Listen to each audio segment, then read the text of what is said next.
प्रार्थनान हेच मुचे मागणी, हीच मुची प्रार्थनान हेच मुचे मागणी. माणसाने माणसाशी माणसा समवागणे,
कृपया समोरील चेअरवर येऊन बसावे.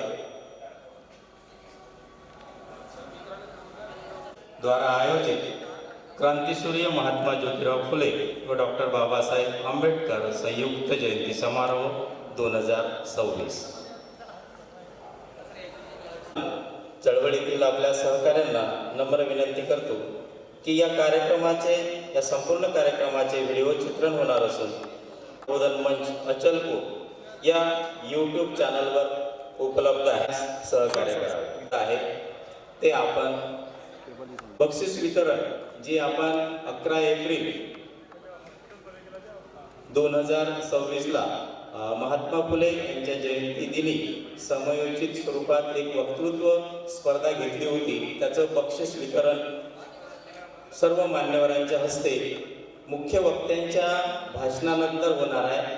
तेव्हा सर्वजण त्या बक्षीस वितरण आणि माननीय अध्यक्षांच्या भाषणापर्यंत सर्वांनी आपल्या सोबत राहायचं आहे ही सुद्धा आपणास विनंती करतो. धन्यवाद.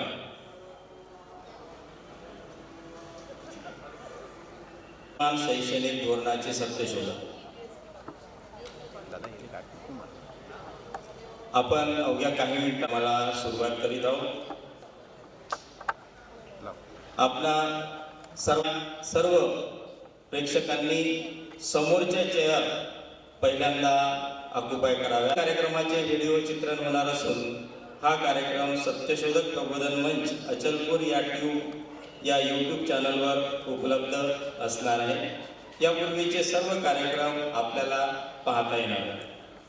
कार्यक्रम प्रबोधनाचा असल्यामुळे आईवडिलांनी लहान मुलांकडे विशेष लक्ष देऊन शांतता राखण्यास सहकार्य करावे. आपला मोबाईल धनातून तयार झालेली विद्यार्थिनी म्हणते की सर आम्हाला लायब्ररी द्या, चॉकलेट देऊ नका. आजच्या या कार्यक्रमाचे मुख्य वक्ता माननीय डॉक्टर प्राध्यापक प्रदीपजी शिंदे यांचं आगमन झालेलं आहे. सर्व मान्यवरांना मी विनंती करतो की त्यांचे स्थान माननीय महाजन सर हे भूषवतील आणि ते स्थान ग्रहण करतील अशी मी आपल्या सर्वांतर्फे त्यांना विनंती करतो.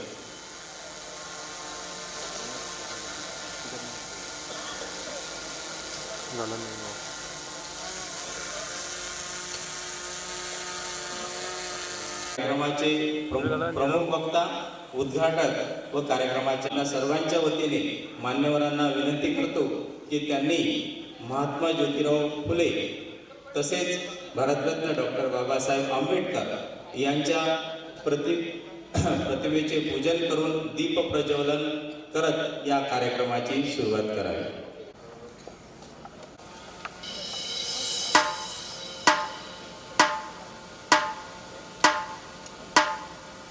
मी आपल्या सर्वांना अवगत करू इच्छितो की हा कार्यक्रम कुणा एका व्यक्तीच्या, जातीच्या आणि धर्माचा नाही. आजवर सन्मान धनाने एकत्र येऊन महाप्रतिनिधी विचारधारा पोहोचवण्यासाठी ही चळवळ राबवण्यासाठी प्रयत्नशील आहे.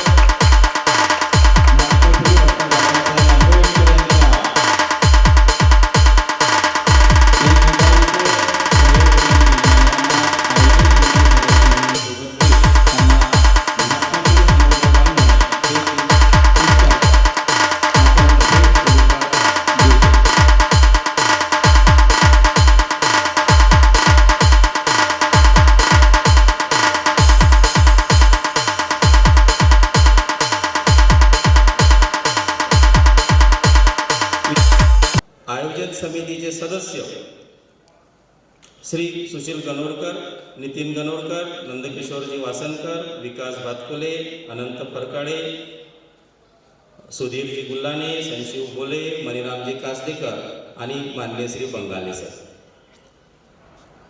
हे विचारजी शिंदे यांचं पुष्पगुच्छ देऊन स्वागत करते.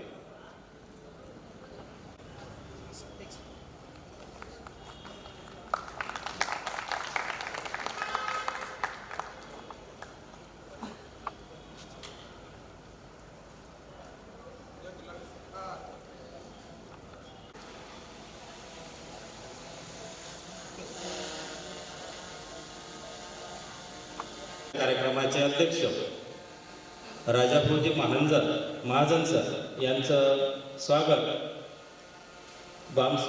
बामसेन राष्ट्रीय मूलनिवासी संघ भारत मुक्ती मोर्चाचे पदाधिकारी श्री संतोषजी कौतिककर, श्री बाबा मोहोळ, श्री खोब्रागळे सर, श्री अजय नन्नावरे सर, राजकुमारजी वानखडे, राजेशजी हिवराळे, बंगाले सर, नितीन भाकरे सर, प्रशांत वाटाणे इत्यादी मंडळी करतील अशी मी त्यांना विनंती करतो.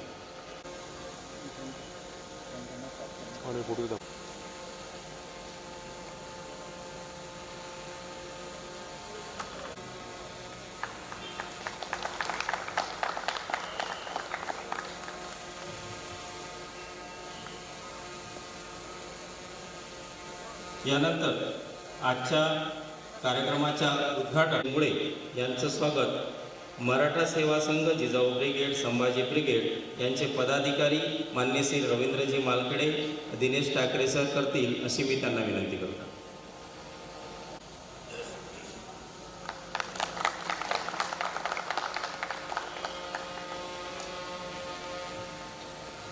आजच्या या व्याख्यानाचे प्रमुख वक्ता माननीय डॉक्टर प्रदीपजी शिंदे, JNU दिल्ली यांचं स्वागत आस्था ग्रुप महाराष्ट्राचे श्री दिनेश राऊत सर, श्री नितीनजी पेडेकर सर, श्री प्राध्यापक श्री चेतन कानेकर करतील अशी मी त्यांना विनंती करतो.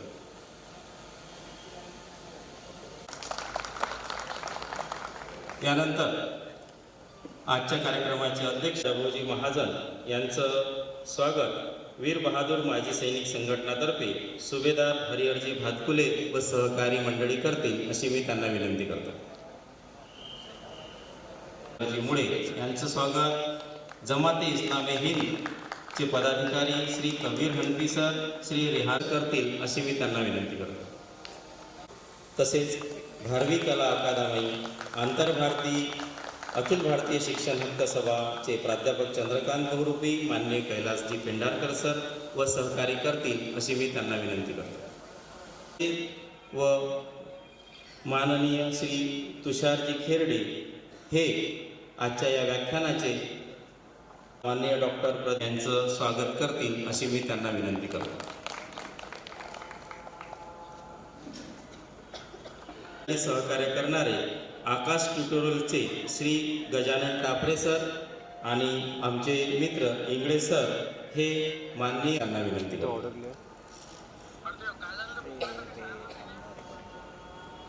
ब्रिगेड महिला आघाडीतर्फे सौ योगिता अनंत सोना तसेच सौ माधुरी राजेश भुया हे आजच्या या व्याख्यानाचे प्रमुख वक्ता माननीय डॉक्टर प्रदीपजी शिंदे JNU दिल्ली यांचे पुष्पगुच्छ देऊन स्वागत करतील अशी मी त्यांना विनंती करतो.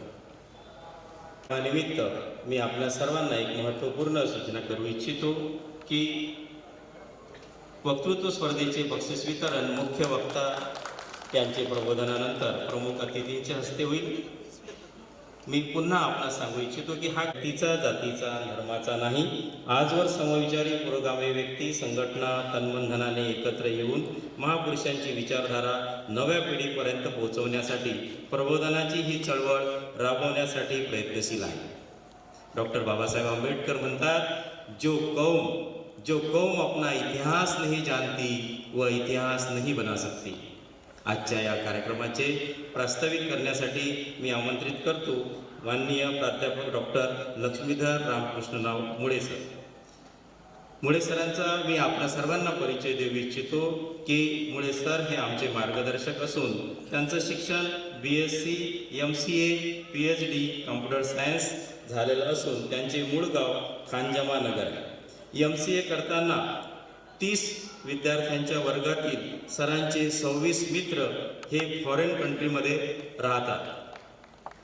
माननीय मुळे सर हे 15 वर्षापासून खानजमानगरचे सदस्य, उपसरपंच व सरपंच राहिले आहे. नोकरीस लागल्याचे पहिल्या दिवसापासून आजपर्यंत गेली 30 वर्ष सामाजिक कार्यात पुढाकार घेत आलेले आहेत. आजच्या या कार्यक्रमाचे मार्गदर्शक व कार्यकर्ता आहेत. धन्यवाद. माननीय मुळे सर. समता, विश्वबंधुत्व व सामाजिक न्यायावर आधारित नव समाज निर्मितीचे प्रेरणास्थान क्रांतीसूर्य महात्मा ज्योतिराव फुले, स्त्रीमुक्तीच्या उद्गात्या आद्य शिक्षिका सावित्री आई फुले, महामानव डॉक्टर बाबासाहेब आंबेडकर, वंदनीय राष्ट्रसंत तुकडोजी महाराज, संत गाडगेबाबा आणि बहुजनांच्या उत्थानासाठी तमाम आयुष्य वेचलेल्या महामानवांना, महानायकांना विनम्र अभिवादन करतो. आपण या प्रबोधन सत्राला उपस्थित झाला त्याबद्दल आपलं सर्वांचं सर्वप्रथम स्वागत करतो. या प्रबोधन सत्राकरता JNU दिल्लीवरून कोणताही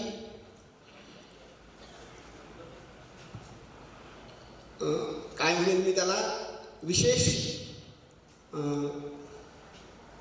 आढावेळा न घेता पहिल्याच फोनवर होकार देऊन मी अचलपूरला येतोच, तुम्ही माझी काळजी करू नका या पद्धतीनं वक्ता म्हणून इथं स्वतःहून हजर झालेले सन्माननीय प्रदीप शिंदे सर, आमचे मार्गदर्शक, 91 वर्षाचे तरुण म्हणेल मी त्यांना, 91 वर्षाचे तरुण आदरणीय महाजन सर, ज्यांच्यामुळं आजची ही प्रबोधन सभा या महाविद्यालयाच्या प्रांगणात सजलेली आहे.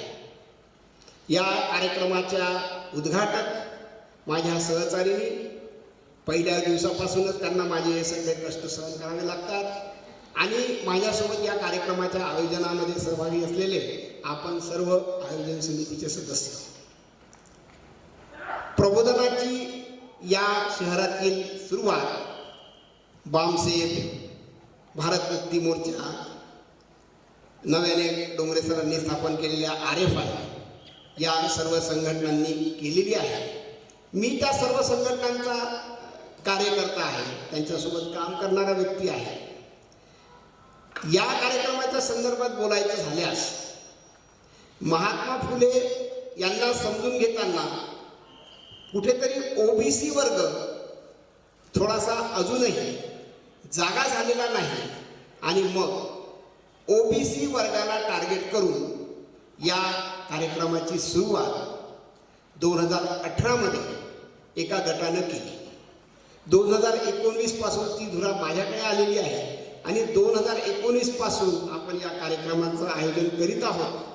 अभिमान वाटतो मला सांगताना की 2019 मध्ये ॲडव्होकेट वैशाली दोडस, 2022 मध्ये प्राध्यापक संतोष वीरकर, 2023ला प्राध्यापक RS यादव, 24 मध्ये सुदामजी चिंचाने आणि 2025ला JNUचेच प्राध्यापक शरद बाविस्कर. आपल्या सर्वांच्या उपस्थितीचाही आलेख दिवसेंदिवस वाढतच गेला आहे.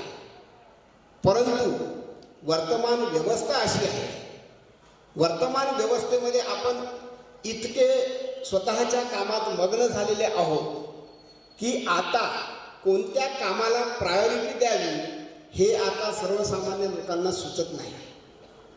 सुरुवातीच्या काळात जे लोक सार्वजनिक विचार करत होते ते आता वैयक्तिक विवंचनांमध्ये बिझी झालेले आहेत आणि त्यामुळे कदाचित आपलं तर बरं झालं, आता पुढच्या पिढीची फक्त काळजीच करतात आणि आपला वेळ समाजाला देत नाही, असं माझं ऑब्झर्वेशन आहे. बहुजन समाज गाफील आहे. एकीकडे प्रबोधनाच्या चळवळी सुरू आहेत, परंतु सगळ्यांची समस्या हीच आहे की लोक येत नाही. मग ह्या कार्यक्रमाचं करायचं काय? सध्या सुरुवात आपली अशीच आहे. आजही मला तोच अनुभव येतो आहे. मला माहीत आहे 9 वाजेपर्यंत हे सभागृह पूर्ण भरणार आहे. कदाचित 9 वाजता ह्या खुर्च्याही कमी पडतील, पण तोपर्यंत जे सांगायचं आहे ते अर्ध आपल्या हातून निघून गेलेलं असेल, अशी पद्धती आहे. मित्र हो, विषय शिक्षणाचा आहे, शिक्षणाबद्दलच बोलेल.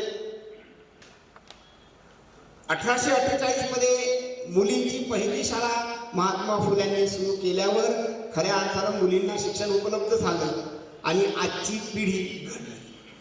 1883 मध्ये हंटर कमिशनासमोर महात्मा फुल्यांनी मोफत आणि सार्वत्रिक शिक्षणाची मागणी केली आणि शासनानं KG ते PG पर्यंतचं शिक्षण स्वतःची जबाबदारी म्हणून घ्यावं अशा मागण्या या अखिल भारतीय शिक्षण हक्क सभा असेल, इतर सर्व सामाजिक संघटना असतील, शासनाकडे करत असतात. आम्हाला मागच्या 2 पिढ्यांना शिक्षण तर मिळालं. सुरुवातीच्या काळात मी असं म्हणेल महाजन सरांच्या काळामधलं शिक्षण अतिशय मजबूत होतं. शिक्षक आणि विद्यार्थ्यांमध्ये एक नातं होतं. आज दिवसेंदिवस शिक्षणावरची पकड कमी होत चाललेली आहे. खिचडीनं शिक्षणात खिचडी केलेली आहे. शासन आपल्याला जरी सांगत असलं की आम्ही शिक्षण घेणारा कोणी उपाशी राहू नये म्हणून शिक्षण देत असतो, तरी मला ते काही फारसं खरं वाटत नाही. उलट तुमचं लक्ष वितरित करण्यासाठीचे हे सगळे कार्यक्रम आहेत. आणि मग आजची स्थिती काय आहे? आज मी या कन्क्लुजनवर आलेलो आहे की आता शाळांमध्ये शिक्षण मिळते की नाही. इंग्रजी शाळांची वाढलेली भरमसाठ फी, इंग्रजी शिक्षणाकडे चाललेला आमचा ओढा, जिल्हा परिषदच्या ओस पडत चाललेल्या शाळा, त्या शिक्षकांवर असलेली इतर कामांची जबाबदारी, ह्या सर्व व्यापामध्ये शाळेमध्ये विद्यार्थी घडतो का हा प्रश्न माझ्याही समोर आहे. आणि माझा तर स्पष्ट मत आहे त्यावर की आता शाळांमध्ये विद्यार्थी घडत नाही. आम्ही घडलो, माझी या समवयस्क पिढी शाळांमध्ये घडली, परंतु आज विद्यार्थी शाळांमध्ये घडेल असं समजून पालकांनी गाफील राहू नये. कारण विद्यार्थीला शिक्षक शिकवत नाही असं नाही. शिक्षकाची खूप इच्छा आहे आपलं काम करायची, परंतु त्याला शासन काम करू देत नाही. दोन्ही बाजूनं शिक्षक कचाट्यात आहे. शासनाचं काम करायचं की विद्यार्थ्याला शिकवायचं, आणि मग तो शासनाच्या कामाला प्रायोरिटी देतो कारण त्याच्यावर वचका असतो. अशा परिस्थितीत विद्यार्थी घडत नाही आणि मग महात्मा फुल्यांनी जे शिक्षण अपेक्षित केलं होतं ते शिक्षण व्यवस्था आज टिकलेली आहे का याचं सत्यशोधन व्हावं. वर्तमान शिक्षण पद्धती तुम्ही ऐकलेली असेल, NEP नॅशनल एज्युकेशन पॉलिसी 2020, आता तिचा बोलबाला सुरू आहे. तिच्या गोंधळामध्ये आम्ही सगळे वावरत आहोत. प्रायमरी एज्युकेशन संपलेलं होतं असं वाटत होतं. प्रायमरी एज्युकेशन नंतर हायस्कूलवर आलं, आता सिनियर कॉलेजपर्यंत NEP आलेली आहे. आता सिनियर कॉलेजमध्ये सुद्धा विद्यार्थी शोधून सापडत नाहीत, हे आमचं दुःख आहे.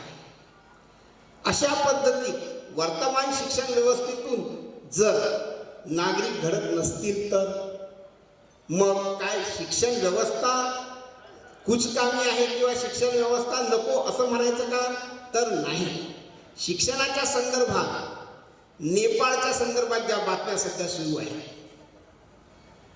त्याचं कुठेतरी अनुकरण करण्याची वेळ आलेली आहे. तसं कुठेतरी भारतात व्हायला पाहिजे असं म्हणायची वेळ आलेली आहे. महात्मा फुलेंना अपेक्षित सार्वत्रिक आणि मोफत शिक्षण आमच्यापासून कोसो दूर गेलेलं आहे आणि म्हणून शिक्षणाचं सत्यशोधन महात्मा फुलेंच्या दृष्टीतून करावं म्हणून आजचं हे प्रयोजन. सन्माननीय शिंदे सर आणि आजच्या उद्घाटिका आपल्याला या संदर्भात आपल्याशी मनोगत साधणारच आहे. आपण सर्व या ठिकाणी उपस्थित झालात त्याबद्दल मी आयोजन समितीच्या वतीनं आपलं सर्वांचं स्वागत करतो. आपल्या सर्वांना धन्यवाद देतो. प्रमुख अतिथींचंही JNUच्या सरांचं सुद्धा या शहरामध्ये स्वागत करतो. सन्माननीय अध्यक्षांचंही आयोजन समितीच्या वतीनं स्वागत करतो आणि थांबतो.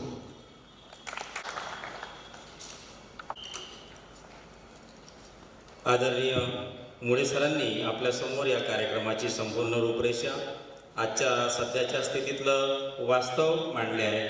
तसेच आपल्याला अशा या कार्यक्रमाचे महत्त्वसुद्धा त्यांनी इथे विशद केलेलं आहे. आदरणीय मुळे सरांचे आयोजन समितीतर्फे मनपूर्वक आभार. आर्टिफिशियल इंटेलिजन्सी अर्थात AIच्या युगात जर आंब्याने पुत्रप्राप्ती व्हायला लागली तर जनता ही खराच्या घरात जाईल यात नवल असणार नाही. 18व्या शतकातच आपल्याला म्हणूनच सावित्री आई सांगतात, नवसाने जर पुत्र होती तर का करणे लागे पती. मी आजच्या या कार्यक्रमाचे उद्घाटनपर भाषण करण्यासाठी सहर्ष आमंत्रित करतो आदरणीय डॉक्टर सौ निलिमाताई लक्ष्मीधर मुळे यांना. आदरणीय मुळे मॅडमचा परिचय देताना मला इथे आपल्या सर्वांना सांगावंसं वाटतं की पूर्वाश्रमीच्या कुमारी निलिमा नत्तूजी लोखंडे राहणार अकोट यांचे शिक्षण BSc MA मराठी नेट व PhD झालेले आहे. त्यांच्या संशोधनाचा विषय हा फुले दाम्पत्याचा स्त्रीमुक्ती विषयक दृष्टिकोन हा होता.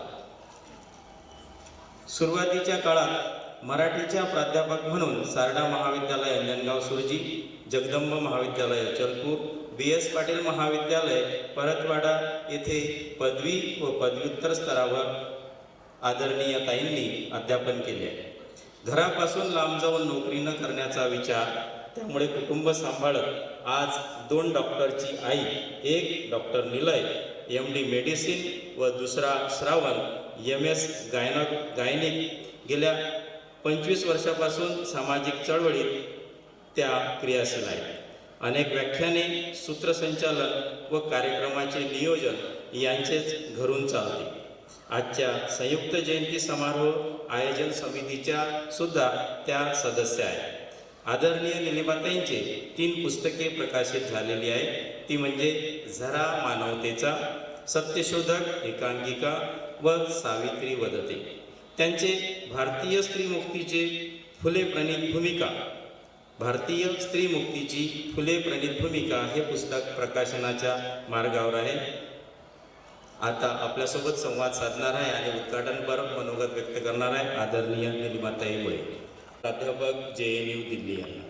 सरांचा परिचय देताना मला आपणास सांगावंसं वाटतं की माननीय डॉक्टर प्रदीपजी शिंदे हे JNU दिल्ली येथे समाजशास्त्र व मानववंशशास्त्राचे सहयोगी प्राध्यापक आहेत. कन्स्ट्रक्टिव्ह सिटिजन या 2023 मध्ये आलेल्या चित्रपटाचे ते ॲक्टर आहेत. सिम्बायोसिस इंटरनॅशनल युनिव्हर्सिटीमधून ते MBA झालेले आहेत. काम, गतिशीलता, श्रम आणि विमुक्त जमात यासारख्या संकल्पनांची त्यांना आवड आहे. त्यांनी मानववंशशास्त्रीय संशोधनात जात, नातेसंबंध, लिंगभाव आणि राज्य या संकल्पनांचा शोध घेतला आहे. त्यांचे मूळ गाव हे महाराष्ट्रातील सातारा जिल्ह्यातील महाबळेश्वर तालुक्यातील दरेताम हे लहानसे गाव आहे. दरेतामपासून ते JNU दिल्लीपर्यंतचा पल्ला गाठलेले प्राध्यापक डॉक्टर शिंदे हे आज आपल्यासमोर फुले दाम्पत्याच्या विचारधारेतून अर्थात सत्यशोधक पद्धतीने वर्तमान शैक्षणिक धोरणाचे विश्लेषण करणार आहे. मी आपणा सर्वांच्या वतीने त्यांना या मंचावर इथे समोर अवगत होण्यासाठी सस्नेह आमंत्रित करतो. त्यापूर्वी या कार्यक्रमाला विशेष सहकार्य करणारे आमचे मार्गदर्शक माननीय सुधीर रसे साहेब यांना विनंती करतो की त्यांनी आजचे मुख्य वक्ता प्राध्यापक डॉक्टर प्रदीपजी शिंदे यांचं पुष्पगुच्छ देऊन स्वागत करावं. अतुलजी वाट हे सुद्धा प्राध्यापक डॉक्टर शिंदे सर यांचं पुष्पगुच्छ देऊन स्वागत करतो.